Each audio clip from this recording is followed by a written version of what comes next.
আমার মামাতো ভাই আর ওয়াসি ভিসা কোম্পানিতে চাকরি করতো।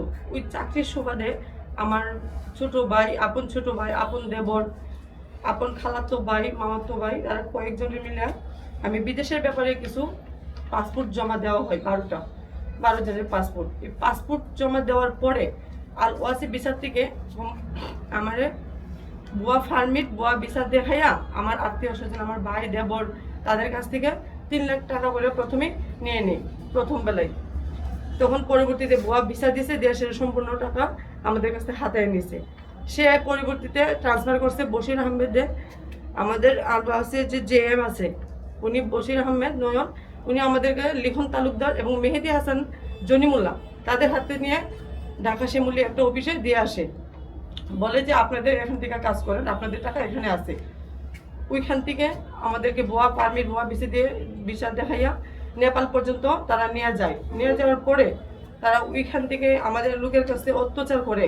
তাদের কাছ থেকে যে ইউরোগুলো ছিল, 1000 করে ইউরো ছিল, 6 জন যাত্রীর কাছ থেকে 1000 করে ইউরো নিয়ে নেয়।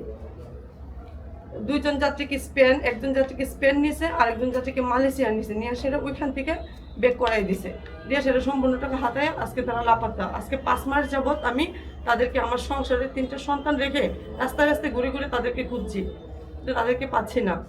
তাদের বাড়ি করে গেলেও তাদেরকে পাওয়া যায় না, তারা কোনো যোগাযোগ করতেছে না। মাননীয় প্রধানমন্ত্রী তারেক রহমান এবং আইনের প্রশাসনের কাছে আমার বিনীত অনুরোধ, এই দালাল চক্রকে ধরে তাদেরকে আইনের আওতায় এনে এত পরিমাণ শাস্তি দেওয়া হোক যেন তারা আমাদের মতন আরও কোনো সংসার বা আর কোনো মানুষের জীবন ধ্বংস না করতে পারে।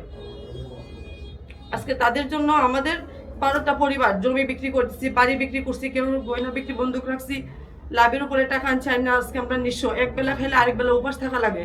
আমাদের 12টা পরিবার আজকে নিঃস্ব হয়ে রাস্তায় নেমে গেছি, আজকে পিঠ দেয়ালে লেগে গেছে। সাংবাদিক ভাইদের কাছে আমার বিনীত অনুরোধ, তাদের ব্যাপারে যা যা করার প্রয়োজন আমাকে সহায়তা করবেন, এবং আমি তাদের ব্যাপারে আইনের আওতায় যাইতে চাই, এবং কিশোরগঞ্জের মধ্যে আমি মামলা দায়ের করব তাদের ব্যাপারে।